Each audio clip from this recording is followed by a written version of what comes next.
자, 오늘 책은담 두 번째 시간이죠. 오늘은 이제 바로 본문으로 들어가서 하나씩 읽어보겠습니다. 고전 탑재 책은담은 크게 전집과 후집으로 나뉘어져 있고요.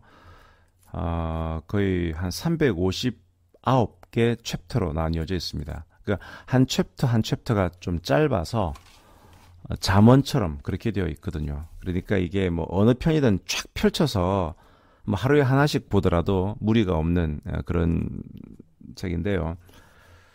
그래서 1장부터 359장까지 있는데 그거를 뭐 제가 볼 때 다 할 필요는 없고 그 중에서 제가 좀 요거는 서로 한번 같이 음미해 보면 좋겠다라는 문장들을 이렇게 선별해서 그래도 한 200개 정도는 제가 보지 않을까 싶습니다. 자, 한번 읽어보겠습니다. 우선 1장인데요. 뭐 한자 원문을 읽어드리는 것은 별 큰 의미는 없고 제가 이제 그 번역된 내용을 읽어드리겠습니다. 1장. 도리를 지키며 덕을 베푸는 자는 한때 적막할 뿐이나 권세 아부하는 자는 만고에 처량하다. 이치에 통달한 다리는 눈에 보이지 않는 사물의 이치를 관찰하고 현재 삶보다 후세 삶까지 생각한다. 한때의 적막을 취할지언정 만고의 처량함을 취하지 말라. 이게 처음에 보면은 서수 도덕자, 이걸 이제 아까 풀이를 도덕을 지키며 덕을 베푸는 자 이렇게 풀이했는데요. 서수, 서자가 머문다. 우리가 뭐 서식지 할 때 그 서자예요. 머물 서자고 수, 지킬 수, 뭐 수호한다 할 때 그 서수는 그 서수 도덕자, 서수 머물며 지킨다. 어디에? 도덕의 서수 머물며 지키는 자, 서수 도덕자는 일일이하다. 이게 적막일시, 한때 적막하다. 적막하다는 게 뭘까요? 적막하다는 것은 말 그대로 조용하고 막막하고 주위에 찾아오는 사람도 없고 외롭고 사람들로부터 외면받고 이런 상황이 적막인데요.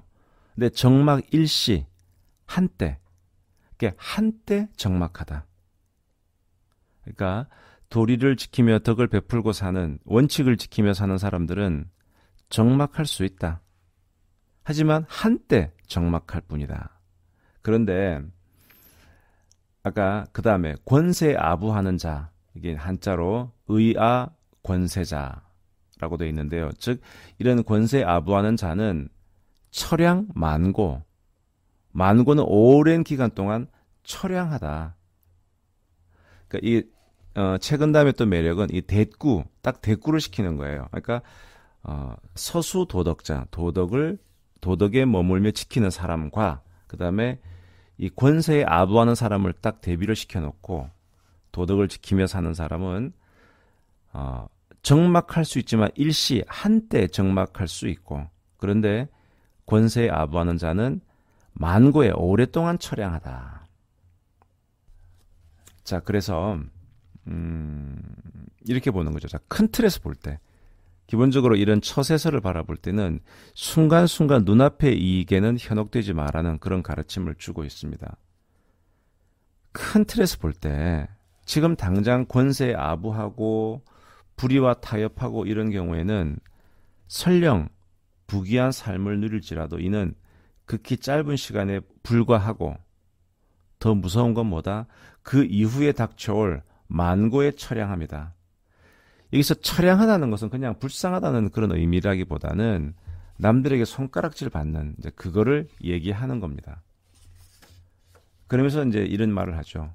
달인, 즉 이치에 통달한 달인은 눈에 보이는 것 이외에 눈에 보이지 않는 사물의 이치를 관찰한다.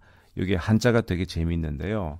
달인, 관, 물외지 물이라. 달인, 이렇게 뭐 통달한 사람은 달인, 관, 본다. 본다라고 할 때 관이라는 한자를 썼네요. 한자는 이제 그 견, 우리가 볼견자도 있잖아요. 볼견. 근데 볼관자도 있어요. 우리가 뭐 직관력 할 때 그 관자가 볼관자인데 이 볼견자와 볼관자는 조금 다르게 표현이 됩니다. 이제 볼견은 어떻게 보면 외부에서 이렇게 보이는 것을 이렇게 바라보는 게 견이라면 관은 뭔가를 좀 관통해서 보는 것을 관이라고 해요. 그래서 여기는 한자에서 달인 견이 아니고 달인 관 본다. 뭘 본다? 물외지물이라. 자, 물이라고 하는 것은 어떤 외부에 드러난 형태인데요. 물외 그 형태 이외의 형태를 본다. 말이 어렵죠. 형체 이외의 형체를 본다는 것은 뭐냐 그러면 제가 볼 때는 눈앞에 보이는 이 꺼주게 겉만 보는 것이 아니고 그것을 꿰뚫어서 그 이면에 있는 것을 본다는 거예요. 당장 내 눈앞에 이게 좋아 보이고 내 눈앞에 이게 이익이 되는 것처럼 보이는 것이 아니고 이게 혹시 나를 현혹하는 게 아닐까?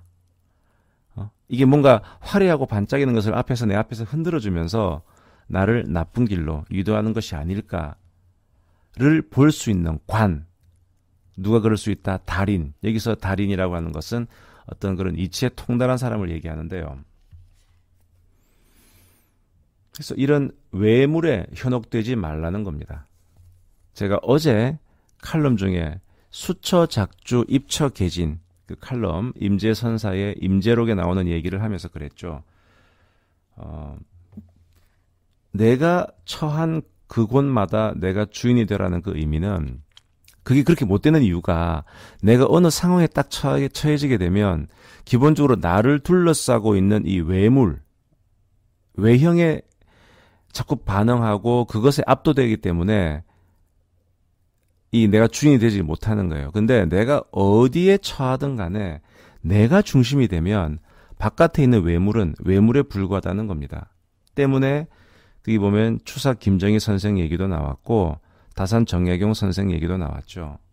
잘 나가다가 벼슬길을 잘 나가다가 귀향길로 갔단 말이죠.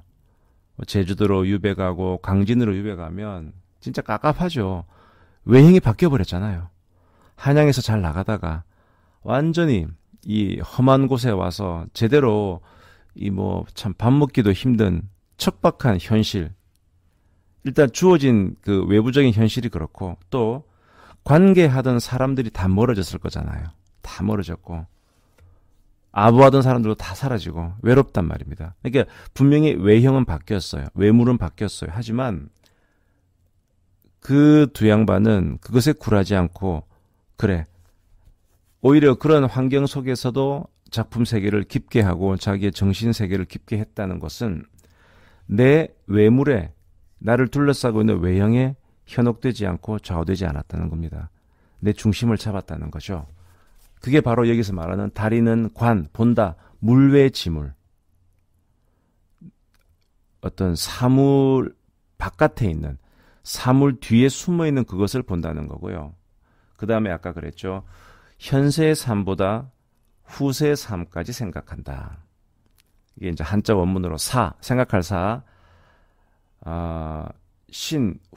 신후지신. 그러니까, 몸신자, 뒤후자, 몸 뒤에 몸을 생각한다. 그러니까 이게 되게 재미있는 것이, 본다, 물외지물. 바깥의 형체를 생각하고, 물외지물, 신후지신. 생각한다, 내 몸 이후의 몸을 생각한다. 자, 내 몸 이후의 몸은 뭘까요? 즉, 내가 세상을 떠난 뒤에 내 몸. 그건 어떻게 보면은, 나의 명성이 되겠죠. 그러니까, 나는 죽지만 내 이름은 후세에 남길 것인데, 그러니까 내가 지금 당장 이 현세에만 집중해서 내가 잘 먹고 잘 살아야지라고 생각하는 것이 아니고, 생각한다, 신후지신. 내 몸 뒤에 몸을 생각한다. 그 뒷일까지 생각하는 그런 깊은 마음을 갖는다는 겁니다. 그래서 매 순간마다 진실한 삶을 살고자 노력한다. 자, 이렇게 하려다 보면 외부를 의식하지 않고 또 나를 둘러싸고 있는 사람들의 말 한마디 한마디에 일일이 반응하면서 일일이 민감하게 예민하게 반응을 하지 말아야 된다는 얘기죠. 그러니까 뭐야, 저 자식은 아부도 제대로 안 하고 말이야. 이 입에 혀처럼 이렇게 굴지도 않고 그러면 약간 고독할 수 있어요. 고독할 수 있는데 최건담이 얘기하는 것은 이는 일시적인 고독일 뿐이다. 보다 높고 큰 이상을 품고 있기 때문에 일시적인 고독은 아무런 문제가 되지 않는다. 설령 당대에 다소 불우한 삶을 보낼지라도 먼 훗날까지 존경과 흠모의 대상이 될 수 있다. 이런 얘기입니다. 그래서 바로 이 1장에 나오는 이 말, 내 마음의 중심을 가지고 당장 눈앞에 보이는 좋은 것, 그것에 좌우되지 말고 먼 데까지 보라. 사물, 바깥의 사물을 보고 내 몸 이후의 몸을 생각하라는 이것 자체. 그래서 내가 중심이 되어서 살아나가라. 이게 바로 어제 말씀드린 수처작주 입처계진이라고 하는 임재선사의 어록과 좀 이렇게 일맥상통한다는 생각이 드네요. 자, 그 다음에 2장입니다. 읽어드릴게요. 세상을 살아가면서 험한 세파를 겪은 경험이 적으면 새 속에 물드는 것 또한 얕고, 세파를 겪은 경험이 많으면 속이는 재주 또한 깊다. 군자는 능란하고 통달하기보다는 질박하고 노둔한 편이 낫고, 꽤 바르고 근엄하기보다는 소탈하고 자유로운 편이 낫다. 야, 이 문장은 제가 읽을 때마다 참 다른 느낌이 좀 들어요. 우리가 이제 뭐 고전 책을 이제 고전이란 책은 읽을 때마다 좀 느낌이 다르다. 왜냐? 읽는 사람이 달라지니까. 20살 때, 30살 때, 40살 때, 50일 때, 60일 때, 문장은 똑같은데, 활자는 똑같은데, 그것을 읽는 사람이 그동안 어떤 경험을 했는가, 또 그런 경험 속에서 무엇을 느꼈는가, 그 삶의 지혜가 어떻게 켜켜이 내 내면에 쌓여 있는가에 따라서 보는 게 달라지는 거죠. 우리 예전에 영어 공부할 때 말입니다. 조금 어려운 영어 문장을 가지고 해석하는, 번역하는 이런 거 우리 시험 치고 그랬었죠. 그랬는데, 자, 그래서 뭐 저희 어릴 때 얘기지만은 우리 그때 뭐 성문 종합 영어 이런 거 좀 읽고 그랬거든요. 그러면 이제 좀 선행 학습한다고 공부 좀 잘하는 애들은 이미 고1 때는 보통 이제 성문 기본 영어 보고 그랬는데, 공부 잘하는 애들은 고1 때 성문 종합 영어 뭐 이런 거 이제 보고 하죠. 그러면 성문 종합 영어는 그게 중간중간에 영어 문장들이 나오고 연설문들이 많이 나오잖아요. 자, 근데 그 평생에 그 어떤 철학의 깊이가 있는 버트란드 러셀의 어떤 칼럼이 성문 종합 영어에 나와 있어요. 그거를 고등학교 1학년생이 사전을 펼쳐놓고 직역을 하는 거죠. 아, 이 뜻은 이 뜻이고 이 뜻은 이 뜻이고 이렇게 쭉 이렇게 해석을 해서 그 문장을 이해하는 수준과, 한 나이 40대여서 영어를 좀 하는 사람들이 그 문장을 이렇게 읽어보면은 그 사전적인 의미 이외에 between the lines라고 그러죠. 그 문맥상에 숨어있는 거를 이해할 수 있지 않습니까? 그래서 사실 우리가 어떤 고전이라고 하는 것을, 나 예전에 읽었는데? 예전에 그거 다 본 책이야. 근데 지금의 여러분은 예전에 나와 다르기 때문에 지금 고전을 다시 보면 이게 달라져요. 논어에 보면 그 얘기 나오죠. 온고지신이다. 온고지신. 옛 것을 익혀서 뭐 새롭게 안다. 그런데 그거는 그냥 이런 뜻을, 그래, 내가 옛날 거 배우고 옛날 거를 이렇게 읽어서 내가 새로운 거를 깨친다. 왜냐하면은 옛날 책 중에도 좀 좋은 게 많거든. 그러니까 내가 옛날 책을 보고 새로운 지혜를 배운다. 이런 의미도 해석할 수 있겠지만, 제가 언젠가 논어에 대한 말씀도 한번 드릴 텐데요. 제가 바라보는 온고지신은 옛날 책을 이렇게 읽어보면 읽을 때마다 내가 나이를 먹으면서 점점 거기서 새로운 의미를 찾아내는 거거든요. 그래서 논어 제일 첫 문장 이렇게 시작하세요. 하기 시습지며 불역 낳고 하라. 불역 열어와라. 하기 시습. 배우고 때때로 익히면 또는 틈틈이 익히면. 그러니까 기본적으로 논어는 배우고 계속 익히라는 거죠. 그러니까 계속 익히다 보면 내가 미처 생각하지 못했던 것들이 자꾸 드러나기 때문에 계속 공부하라. 그렇게 공부하다 보면 나이를 먹으면서 똑같은 책을 봐도 계속 새로운 지식을 내가 취할 수 있다. 저는 그것을 이제 온고지신으로 좀 이해를 하는 사람인데요. 그런 면에서 책은담에 나오는 문장들도 제가 처음에 책은담을 봤던 한 5년 전하고 지금이랑 또 좀 다르게 느껴져요. 보세요.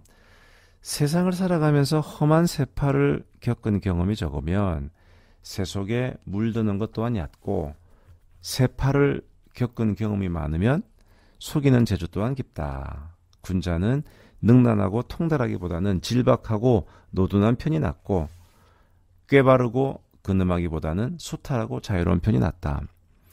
저는 예전에는 이 문장이 뒷부분에 오히려 방점을 뒀어요. 그래, 군자란 말이야. 너무 사람이 막 꾀를 부리고 이런 것보다 소탈하고 또 담백하고 이런 게 좋아. 이렇게만 이해했는데 요즘은 그 오히려 앞에 문장, 특히 이 부분 있잖아요. 세파를 겪은 경험이 많으면 속이는 재주 또한 깊다. 이 문장이 되게 눈이 가요. 우리가 사람을 만날 때 말입니다. 이제 그 사람과 이제 처음에 친해지면서 하나씩 둘씩 그 사람의 과거 얘기들을 듣게 되죠. 친해지니까 뭐 옛날에 내가 이랬고 옛날에 내가 저랬고 그러면 우리는 기본적으로 좀 스토리 있는 사람을 좋아하잖아요.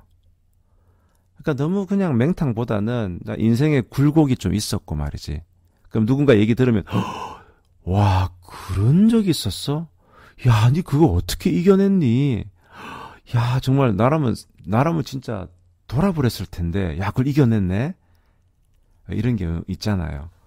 정말 나라면은 진짜 상상도 못하고, 나라면 진짜 좌절했을 것 같은데, 그걸 돌파해냈다는 어느, 사람의 얘기를 들으면 감동을 하죠. 그리고 박수 쳐주고, 그리고 누구한테 소개를, 야, 내가 최근에 누구 만난단 말이야. 그 사람 대단하더라. 아니, 나 같으면 진짜 못 이겨냈을 때 그거를 돌파해서 지금 이렇게 된 거고, 앞으로 나랑 일을 같이 할 거거든? 자, 여기까지는 1막이에요. 근데 저는 이제 그 뒤에 뭐를 보느냐. 자, 내가 만난 A라는 사람은, 나는 경험하지도 못한, 또, 나라면 상상도 못할 일들을 돌파해냈던 사람이에요. 보통 내공이 아니죠. 그리고 그 사람이 그 과정에서 겪었던 정말 나쁜 사람들과 그걸 어떻게 이겨냈는가, 그게 되게 좋은 얘기처럼 들리는데, 이제 그 사람이 이제 나와 같이 일을 할 거잖아요. 달리 말하면 엄청나게 내공 센 사람과 지금 내가 앞으로 뭔가 관계를 맺고 일을 해야 돼요. 그러면 나는 솔직히 아직까지 별로 그런 인생의 깊은 경험, 혹독한 경험을 해보지 못했어요. 근데 이 양반은 그런 혹독한 경험을 해봤어. 근데 그 사람이랑 나랑 또 뭔가 같이 일을 해. 자, 내공의 차이가 얼마나 생기겠습니까? 태권도로 치면 파란 띠와 이제 이 빨간 띠나 검은 띠의 차이죠. 그러면 그 사람과 나의 관계가 좋을 때는 오히려 그 사람이 나에게 힘이 되고, 내가 힘들 때 그 사람은 자기가 겪었던 어려운 것들을 바탕으로 나를 도와주겠죠. 내 편일 땐 좋아요. 그런데 이 사람의 관계가 항상 그대로 갑니까? 제가 어제 말씀드린 인정반복. 사람의 마음은 수시로 바뀐다.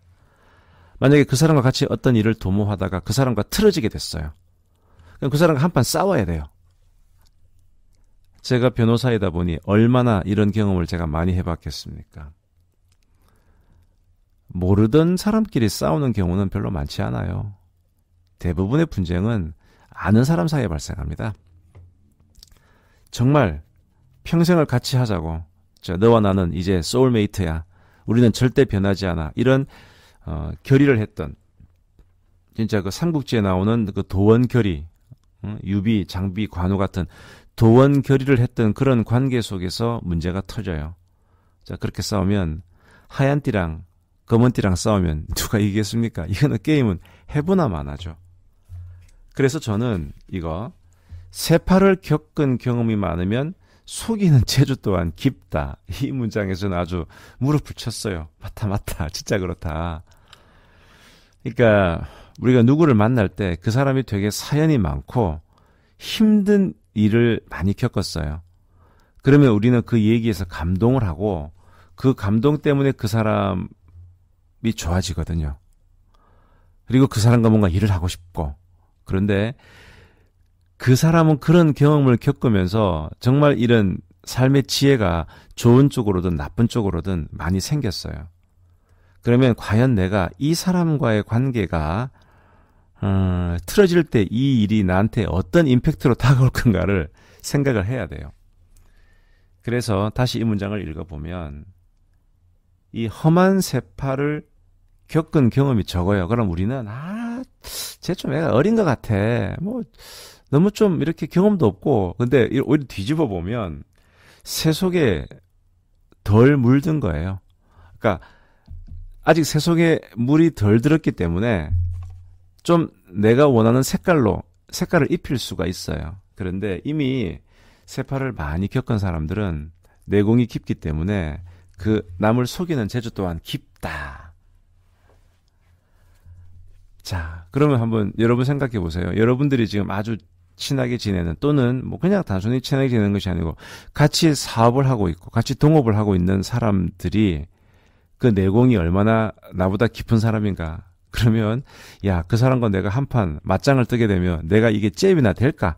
이런 생각 들면 약간 겁도 나시지 않습니까? 그러면서 이제 문장을 얘기한 거. 그래서 군자는 그러니까 일반 평범한 사람 같으면 이런 거죠. 세상을 살아가면서 아직 경험이 적으면 아직 새 속에 물들지는 않았고 그러니까 되게 좀 순박하겠죠.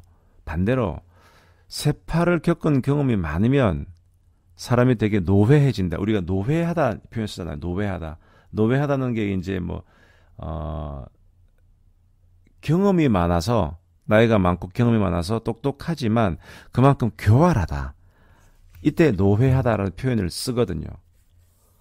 그러니까 일반적으로는 경험이 없으면 순박하고 경험이 많으면 노회하고 잔꾀를 부리기 쉬운데 군자는 어떻게 되느냐? 군자는 경험을 많이 했지만 세상 풍파를 많이 경험했지만 그래도 질박하고 소탈하고 자유로워라. 이게 무서운 사람이에요. 제가 이제 이거 사업하시는 분들을 많이 뵙는데 얘기를 쭉 하다 보면 그분의 기가 느껴지잖아요. 진짜 별의별 경험을 다 하신 분들이 많아요. 근데 똑같이 경험을 많이 하고도 그 내용을 되게 이제 전략적으로 받아들이고 이걸 가지고 내가 어떻게 다른 사람을 공격할 거냐, 이용할 거냐 그런 쪽으로 밝은 사람이 있는 반면에 오히려 그런 다양한 힘든 경험, 아픈 경험을 했기 때문에 사람이 오히려 더 착해지고 더 원칙에 가까워지고 순수해지고 더 투명하게 사람을 바라보는 그런 분들이 있어요. 그런 기들이 느껴지거든요. 그러니까 힘든 경험을 했고 어려운 시간을 보냈다고 사람들이 다 독해지지는 않더라고요. 똑같은 힘든 경험을 겪어도 그 과정에서 오히려 순박해지고 오히려 내가 힘든 경험을 겪었기 때문에 다른 사람이 힘들어할 때 오히려 공감 능력이 있는 그런 사람이 있어요. 아주 훌륭한 사람이죠. 그래서 저는 이 2장을 읽으면서는 두 가지를 다 생각하는 거예요. 첫 번째는 우리가 누군가를 만나고 또 누군가와 같이 어떤 일을 도모할 때 조심하라는 거지. 그 사람의 내공이 깊고 그 사람의 경험이 많다는 것이 꼭 나한테 유리하진 않다. 나랑 적이 되었을 때는 내가 정말 상대하기 힘든 사람일 수 있다는 것을 항상 모든 일에는 두 가지 측면이 다 있으니까요. 그거를 보시라는 거고, 두 번째, 나는 내가 힘들고 내가 어려운 일을 거치게 되면 그래 좋아 내가 이렇게 당했으니 내 다음에 나도 뭐 누군가를 만나면 내가 갚아주리라 이런 옹졸한 마음을 갖는 것이 아니고 그 과정을 거치면서 더 마음은 커지면서 그래 이럴 수도 있구나 저럴 수도 있구나 이런 큰 마음을 가지면서 힘든 다른 사람을 봤을 때, 아, 내가 저 때 그렇게 힘들었었지. 아이고, 저 친구도 힘들겠구나. 그런 마음을 갖는 그 모습이야말로 군자다. 그래서 이게 제 4장과 바로 이어집니다. 제 4장 문장이 이렇거든요. 권세와 명리를 가까이 하지 않는 사람을 깨끗하다고 하는데, 가까이 하면서도 물들지 않는 사람이 더 깨끗하다. 잔재주와 교활한 수단을 모르는 사람을 고상하다고 하는데, 알면서도 행하지 않는 사람이 더 고상하다. 이 문장이 4장에 나오는데요. 아까 바로 2장과 바로 이어지죠. 그러니까 내가 이걸 알아도, 내가 이 잔재주와 교활한 수단을 알아도 쓰지 않는 것, 그게 더 중요하지. 내가 아예 경험을 해보지 않았기 때문에 모르는 거, 그거는 순박하다고 얘기할 수 없는 거예요. 그냥 아직 지식이 없는 거죠. 이제 저도 그렇죠. 저도 보면 저는 기본적인 성정 자체가 좀 뭐랄까 착하게 살려고 노력하는 편이에요. 그리고 좀 힘든 사람 있으면 좀 도와주려고 노력하고 잘 퍼주려고 하죠. 그래서 이제 가까운 이제 주위에 있는 사람들은 저보고, 야, 너 그렇게 자꾸 남 힘든 것만 생각하면 어쩌냐, 이렇게 걱정도 합니다. 그런데 누구를 만났는데 상대방이 이제 아주 교묘하게 저를 이용하려 한다든가 이런 게 느껴져요. 이게 제가 어릴 때는 안 느꼈지만 지금은 느껴지거든요. 상대방이 오히려 마음을 열고 다가올 때는 저도 계산을 하지 않는데, 상대방이 어라 계산을 하기 시작하네. 그러면 이제 저는 이제 더 칼같이 계산을 하죠. 계산 한번 해봐. 좋아. 나도 그러면 당신보다 훨씬 더 계산 잘할 수 있어. 그러니까 제가 이제 그 아담 그랜트의 Give and Take 책에서 제가 한번 설명을 드렸죠. 인생 내공. 기본적으로 기버가 좋은데 너무 퍼주기만 하는 기버는 거의 호구 잡힌다. 그래서 스마트한 기버가 되기 위해서는 어떻게 해야 되냐 그러면, 스마트한 기버는 수시로 모드를 바꾸는 거예요. 내가 지금 만나는 상대방이 착한 사람이면 나도 기버의 역할로 그대로 가는데, 내가 지금 만나는 상대방이 테이커예요. 딱 지 것만 챙기는 이런 사람이면 순간적으로 모드를 바꿔서 내가 평상시에는 착한 기버라도 이 사람이 테이커구만, 좋다. 그럼 나도 약간 이렇게 딱 몸을 움츠려서 매쳐, 즉 준 만큼 받고 받은 만큼 주는 이런 식의 모드 조절, 수위 조절을 하라. 그런 스마트한 기버가 되라라고 하는 것이 이 기버 앤 테이크의 기본 사상인데, 이 최근 담에도 그런 얘기가 나오는 거죠. 그래서 아까 2장과 4장을 결합해서 살펴보면, 진짜 뛰어난 사람은 경험은 다 해보고 좋은 거 나쁜 거 다 경험을 했지만 사람이 악독해지지 않고, 힘든 경험을 했지만은 여유를 가지면서 항상 원칙과 순수함을 지키는 사람, 그 사람이 진짜 뛰어난 사람이지, 경험도 안 해보고 그냥 모르면서 헤헤 착한 순박한, 그거는 순박함이라고는 보기 힘듭니다. 이런 의미입니다. 자, 그래서 오늘 딱 2장, 총 3장이거든요. 1장, 2장, 4장, 이 3장을 다루었는데, 저도 이게 원고가 사전에 준비된 것도 있지만은 약간 재즈처럼 얘기하면서 순간순간 생각이 이렇게 막 따라서 가기 때문에 방송을 하면서 이게 어디로 흘러갈지 좀 알 수가 없어요. 오히려 방송 다 해놓고 녹음해놓고 다시 들어보면서 내가 이 얘기를 이렇게 정리했구나. 오히려 얘기를 던져놓고 정리가 되는 그런 측면이 있습니다.